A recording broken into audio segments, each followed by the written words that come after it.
Hello and welcome to a very special episode of the Larry's Pop Pod. It's the first of our instant Olympic reactions that we'll be recording over the next couple weeks. It's not going to be kind of our normal shows where we kind of have it planned out and we're going to do some production on it. This is just sort of top of our head, what we're thinking about, what we're watching, what we're reacting to on the Olympics. We'll hope to get a bunch of these out. And as always, please, if you've got your own takes on the Olympics, please send them our way to email chrislarry33@gmail.com. We'd love to air your segments as part of our Olympic reaction special Pop Pod. But who the heck am I? I'm Chris Larry. I'm Amelia Larry. And I'm Nico Mitchell. All right, welcome. Nico's a regular guest. This is like his third time on the Pop Pod. He's part of the Radio 321 crew, so he's a regular friend of the pod. Amelia, let me start with you. What's your overall impressions of the Olympics so far? Well, it's been really fun because first I thought I'm just going to be watching figure skating and because I love figure skating. But then I noticed there's the half pipe snowboarding, Shaun White, of course. And then there's all these amazing people on half pipes too. So it's been kind of a cool learning. So you thought you were only going to be into the figure skating, but you're finding out that you're into much more. Yes. All right. Nico, what's some of your first impressions of the Olympics so far? I think I'm really excited because I could once be on these Olympics, and I really think I think I like the half pipes a lot, like the skiing or snowboarding. It just is really fun watching. All right, let's follow up on that. Now, why do you think, whether even the Winter or Summer Olympics, why do you think you could be in the Olympics? I don't know, because I take gymnastics a lot, and it just I'm a real daredevil. I do really freaky stuff, but and people call me a daredevil usually, but that's one of the reasons why. But I basically just think it because I'm doing gymnastics, and that could really help. I have to say, I agree with you. I think you definitely have a daredevil athlete's mentality, and I could see you in the Summer or Winter Olympics using your gymnastics and your athletic ability. So I hope you gain some inspiration from watching some of these sports. And here's a little pro tip. It's a lot easier to make the Winter Olympics than the Summer Olympics. Oh, yeah. So my impressions of the Olympics so far is, one, I actually wasn't that excited coming into this. I'm a big Olympics person. My whole life, I've loved the Olympics, and I actually really especially love the Winter Olympics because I was alive for the 1980 Lake Placid, New York Olympics, which had some great moments, including the U.S. hockey team's Miracle on Ice. So I was a young kid, and that made a huge impression on me. So I am just a huge fan of the Winter Olympics, but for some reason, I wasn't that excited this year. But once I hear that theme song, once I start getting into the stories of these athletes and hearing kind of their amazing journey to the top of their athletic peak, I'm all in. So I'm now super pumped to get Olympic fever and to talk to you all about it. All right, so we're recording this on Tuesday the 13th. The Olympics have only been going on for about 4 days. What sports have you watched so far that you're really getting into, Nico? I think I really love the snowboarding, as I said before, any type, half pipe, or just the slopes. And I also think I like the skiing, the slope, the ones Slope style. Yeah. So you like the skiing events that sort of have a little bit of gymnastics and flair to them, where they do lots of high flips and twists and stuff? I basically just like anyone where they're basically doing flips. All right, Amelia. So you were talking a little bit about how you're obviously into the figure skating, and we'll talk a little bit about that in just a minute. But what have you been really surprised about other sports that you've been loving? Well, I really like Chloe Kim, which goes on the snowboarding half pipe. There's some other sports that I haven't gone into a lot this Olympic winter just because it's only been a week of the Not Winter even, Olympics. less than a week. Yeah. So I look forward to getting more into him. Yeah, I really like the snowboarding too, which is relatively new to the Winter Olympics. I have to say I'm a little bit of a Winter Olympics classicist. I love the downhill skiing. I love the hockey. I love the luge and the bobsled. Nico? I also like the luge. Like, I forgot to say that. I like the luge and the bobsled. Like, even though they aren't flipping or having flipping in it, like, I still just like it. If you flip and lose your bobsled, that's not a good thing. But sometimes they do. Have you ever seen like the bobsleds flip over? They do sometimes flip over. Yeah, they're like going down on their side the rest of the hill. They're like,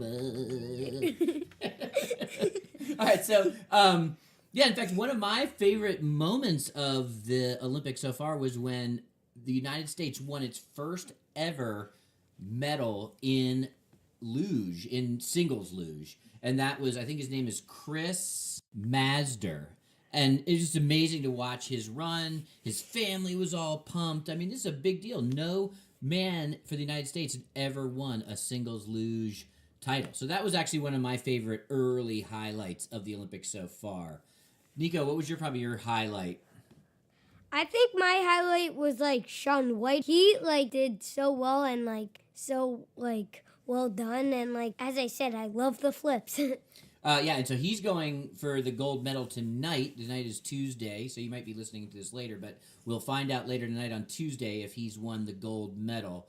The other snowboarder that won gold, what was his name? Red Gerard. Red Gerard, 17-year-old. Can you guys?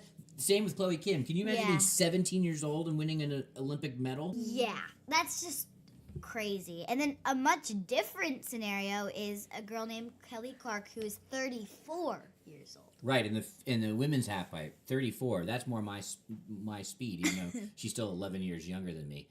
Yikes. Amelia, you haven't shared your top highlight yet. What's your top highlight? Well, I really like figure skating. I loved it when Mira Nagasu, who missed the team in 2013. 2014, and she is back now. I think she got bronze, but she's just going for it.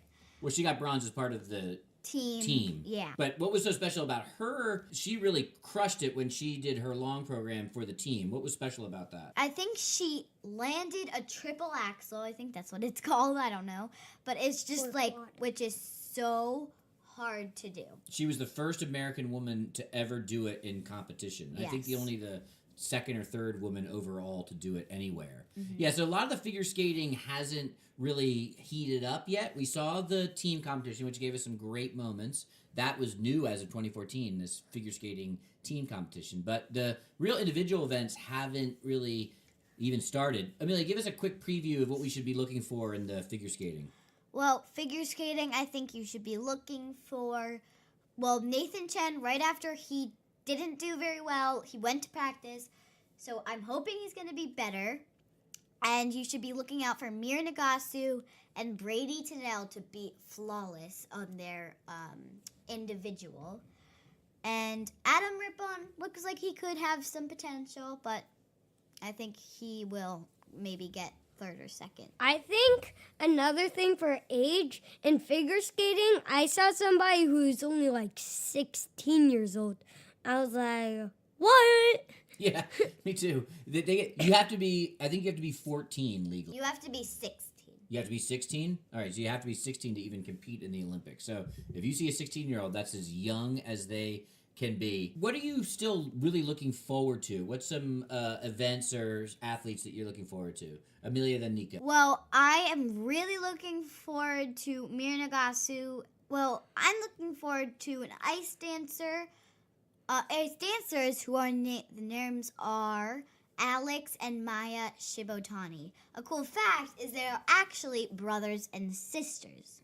I'm also looking forward to tonight's, as you said, it's Tuesday, tonight's men's halfpipe. I think moguls is coming up, which I like that, and of course figure skating.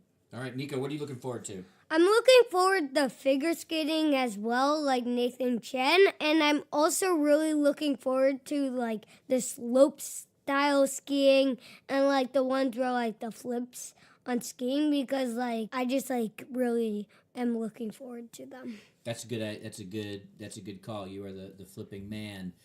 If it flips, Nico's into it.